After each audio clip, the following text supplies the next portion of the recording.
Heavy, awkward and filled with promise. The boards, not the builder. All right, so I've got a mix of pallet wood here. The stuff I broke down myself and the jackpot. A couple barrels of pallet boards someone else tore apart. I mean, I don't care who you are or what tools you have. Tearing down pallets is energy-sucking punishment. So when I saw a barrel of free pallet boards already disassembled, it was a no-brainer. No hesitation. Ow. Free is free, including splinters. Now the plan is to turn this free pallet wood into this. And now the planing ritual begins. Each board fed in one by one like offerings to the woodworking gods. They enter rough and emerge reborn. The roar, the rhythm, the aroma of vaporized pine and mystery wood. Some say it's satisfying, others say it's therapy. But all agree, this is the moment where the magic begins. And probably where the dust collector should have gone. Once the boards are planed, the true labor begins. No one ever mentions this part, the aftermath, the blizzard of wood confetti. Armed with nothing but a snow shovel and mild regret, he presses on. Some say the dust collector was forgotten, others say it never existed. Either way, the cleanup continues. He has no blueprint, no formal training, and yet he presses on. No blueprints. I have blueprints, kind of. Look at this. Right there. Proof. I have plans. Observe the builder, entering a trance-like state as he begins the cutting ritual. Each board measured, marked, and sacrificed to the spinning blade. The rhythm is unmistakable, precision debatable, but confidence abundant. These repetitive movements, while mundane, are critical to his survival. For without them, there will be no chair, only shame. Against all odds, the nails surrender without a fight, a rare victory in the world of pallet disassembly. Now, something curious, a deviation from the standard cut. He selects a 15-degree angle, a decision not made lightly. This subtle shift changes the entire anatomy of the build, creating a backward lean to the rear legs, a defense mechanism against tipping backwards in triumph or tragedy. The side stretcher, a simple cut, made unnecessarily dramatic by the builder's overthinking. Ah, snap.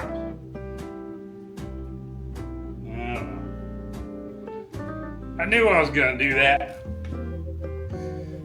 This little notch was supposed to be on the bottom. Oh, I got more.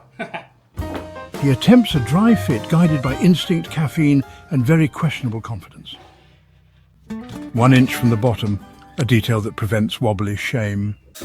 He drills pilot holes, an act of wisdom learned through years of accidental splitting and quiet regret. Today, he remembers. The 6-inch screw chosen for its strength, overkill potential, and satisfying visual drama. Driving these beasts takes patience, torque, and the emotional stability to not strip the head. He rotates angles, resets posture, each screw a test of precision and possibly his shoulder. Structural integrity is slowly achieved, alongside a growing sense of superiority. A rare display of confidence. One side is complete, only 3 remain.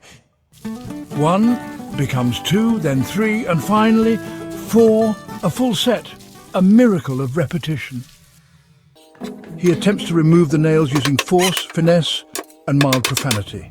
The pallet board, however, remains unmoved, bound by rust and spite. Tool escalation is swift. Safety now becomes a loose suggestion. Note, this is not a recommended method, but it is extremely satisfying.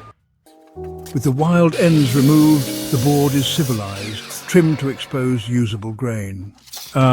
He marks 23.5 inches, the width of the seat. A measurement selected for optimal comfort and minimal splinters. The seat boards are cut with practiced confidence, or at the very least muscle memory. Each piece is brought to the bench, roughly uniform, slightly imperfect, perfectly on brand. The boards are secured using parallel-style clamps, affordable, effective, and slightly suspicious. Squareness is pursued with a time-honored technique, gentle taps, with just a hint of passive aggression. Observe the ritualistic poking of holes, a vital prelude to the fastening ceremony. Now the drive begins, not the emotional kind, He's saving that breakdown for when the chair wobbles. Each screw a declaration of intent, each angle a desperate attempt to appear more professional than he feels. The 6-inch screws, overkill to some, but to him, insurance. Or possibly compensation. That's a burn about a burn. That's a second-degree burn. Ouch. Even I felt that one. Seat frames down, just like his confidence. Primitive measurements, passed down from generation to generation of winging it. Measured, marked, sacrificed. And the ancient gods strike back. Naturally, he brought a crescent wrench to a blade fight. Observe the delicate touch of a man holding a screwdriver by the shaft. Function over form, always. He prepares for surgery, blade replacement mandatory, budget obliterated. This, dear viewer, is the moment he realized that was a $30 nail. Farewell, noble blade, you gave your edge for a cause completely avoidable. A brutal end, these wounds tell a story of neglect. And now a fresh start. A new blade, sharper, stronger, more expensive than the entire furniture set combined. And just like that, he's back in business. Now cutting with the confidence of a man who triple checks for nails. Ah yes, the ancient art of just enough sanding, not too smooth. No, that would betray the rustic charm. He seeks not perfection, but the illusion of effort, removing only the fuzzies, as per the Queen's decree, aka the Homo sapien DIY Getadonius' wife. Her taste rugged. Look at her husband. Her patience limited. Because nothing says handmade like splinters, tastefully avoided. Faced with a tragic reality that pallet wood alone cannot support the full majesty of the human posterior, he adapts, using an ancient bonding agent known to modern science as wood glue. One board is weak, two marginally less weak, but together they form a questionable alliance of structural hope. Some build for beauty, he builds for butt cheeks. It's not pretty, it's not precise, but it just might hold a full-grown man and his regrets. Allegedly. A rare sighting, the female Homo sapien DIY Get-A-Done-Ouse and her adolescent offspring. Observed here engaging in the highly uncommon task of pallet disassembly. The narrator must remain still and absolutely silent. Any sudden movement may spook them, resulting in sideways glares, sarcastic comments, or tool confiscation. Oh, shoot. The camera crew has been spotted by the elusive female Homo sapien DIY Getadonius. Sensing impending labour, they retreat to their natural habitat, the pre-scheduled social engagement. Their assistance was brief but noble, and truly appreciated, unlike the pallets, which continue to multiply like unregulated rabbits. Now alone, the male must continue the work, undaunted. As with many species, once the mated pair has nested and one departs for distant errands, the remaining partner carries on with his role. His task? To gather and prepare materials for the dwelling, or in this case, outdoor furniture. The ritual is grueling, the rewards splinters. Despite previous victories, the builder now faces a formidable foe. The pallet stringer, stubborn, weathered, held together by nails forged in the fires of spite. Tensions rise, patience wanes, even the clamps abandon ship. He remembers, not long ago, the blade, the sparks, the unmistakable sound of $30 dissolving into the void. But wait, what's this? A forbidden artifact, dimensional lumber, construction grade, legally milled. Sorry, just don't tell the purists. A confession, and yet he shows no shame. The offending board is exiled, banished for insubordination. And now, with zero hesitation and only mild internal conflict, he turns to the clean-cut luxury of store-bought lumber. He loves pallet wood, he respects the grit, the texture, the challenge, but this is different, straight, predictable, cooperative. It's okay, we won't tell the pallets. There are no nails, no surprises. It feels wrong, and yet so right. Here, two worlds meet. One, weathered by time, splinters, and questionable origins. The other, straight, stable, and raised in the sterile aisles of a home improvement store. This is integration, the reclaimed and the reliable, joined not by destiny but by a pilot hole and a mildly determined builder. With the foundation forged, The builder now turns his attention to vertical comfort, the backrest. A structure designed to cradle fatigue, regret, and possibly a plate of hot dogs. Each angle considered, each board aligned by instinct, guesswork, and the occasional squint. Faced with a frame that defied squareness, the builder resorts to a time-honored local technique known in his part of the world as backyard Michigan engineering. With the makeshift solution in place, screws are driven in. The frame, once rebellious, now stands corrected, square and solid, a testament to improvisation and perseverance. At last, the union begins. The seat and back, two once separate entities now brought together in sacred alignment, or as close to it as the workshop floor will allow. Pilot holes are drilled with care, like vows etched in pine meant to prevent splitting of both wood and spirit. 4-inch screws, chosen not for elegance but for dominance. They do not ask permission, they commit, with the frame now square. Thanks to a healthy dose of backyard Michigan engineering, the builder shifts his focus to ergonomics.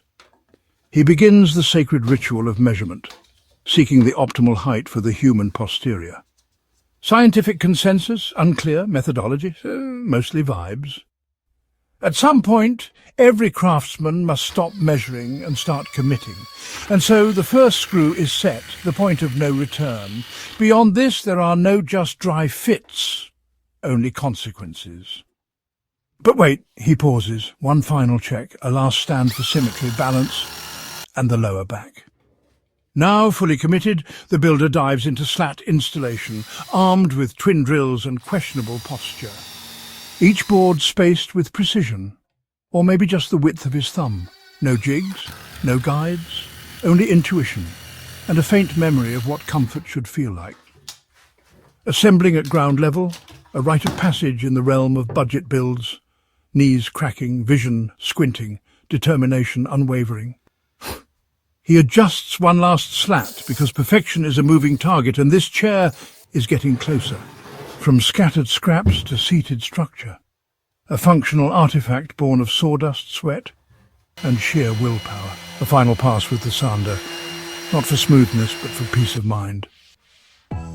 Stir, never shake, a warning printed plainly, ignored boldly. And so, with no trace of guilt whatsoever, he opens the can, as if nothing had happened. Yes, stirring, just as he always intended, because this builder follows instructions eventually. With the mixture finally correctly stirred, the transformation begins. Ancient builders had fire, stone and steel. He has a one-step stain and poly. Each pass reveals the hidden grain, the story buried beneath the scars of pallet life. No longer a heap of discarded scraps, but a throne worthy of backyard royalty. Observe now the final shaping of the chosen boards. Strengthened through lamination, they must now be tamed to an exact thickness, 3/4 of an inch, because full inches are for dreamers and rebels. The builder engages in a sacred ritual, pass after pass, 1/8 of an inch at a time, each board slowly transformed from brute slab to smooth surface. This is not mere planning. No, dear viewer, this is woodworking diplomacy. A delicate negotiation between grain and grit, between power tool and patience. Laid out like royalty, awaiting their stain bath of destiny. Step 1, crack the can. Step 2, look professional. Step 3, pretend you didn't just shake it. Smooth, right? Ah yes, the wild board makes a daring escape. Our craftsman considers retrieval, then wisely decides meh. With rhythmic strokes and the patience of a monk, the creature begins the sacred ritual of tinting wood to impress his mate. Precision, focus, intense measurement. The Homo sapien DIY Get-It-Done-House locks in the sacred centre at precisely 1 1/8 inches. At last, symmetry, or at least the illusion of it. And now, with ritualistic precision, he summons the sacred dance of pre-drilling. The final act, setting the sacred buttboards, for what is a throne if not structurally sound and slightly overbuilt? And now the moment of commitment. With screws in hand and destiny in his grip, our craftsman permanently affixes the sacred butt boards, ensuring they shall not wiggle, wobble or wander ever again. Ah yes, the clever Homo sapien DIY getter Danus knows that vertical work is for chumps. He topples the chair like a fallen beast, making backrest installation delightfully horizontal. Efficiency meets survival instinct. Using a ritual passed down through generations of workshop dwellers, the creature gently rounds the corners of the armrests, removing just enough material to prevent future stab wounds. A gesture of both self-preservation and hospitality. With the grace of a warrior in his final duel, the craftsman secures the sacred armrests. Once jagged planks, now thrones for weary elbows. The end is near. The tunnel glows, and at long last, he can almost sit. Like a warrior polishing his shield after battle, he stains the freshly mounted armrests. It's not just finish, it's a declaration. This chair is no longer just wood, it's legend. From rough, discarded pallets, destined for the burn pile, a transformation has taken place. Driven by instinct, grit and a strong coffee dependency, the male of the species Homo sapien DIY getter Danus has crafted a throne from scrap. A gift, not for himself, but for his mate, a token of admiration, a gesture of love, a Mother's Day surprise built board by board. If this build brought a smile, a laugh or a spark of inspiration, consider giving this video a like, dropping a comment or subscribing to the channel. Not out of obligation, but out of appreciation. Because in a world of throwaway furniture, sometimes the best seat in the house is the one you built with your own two hands.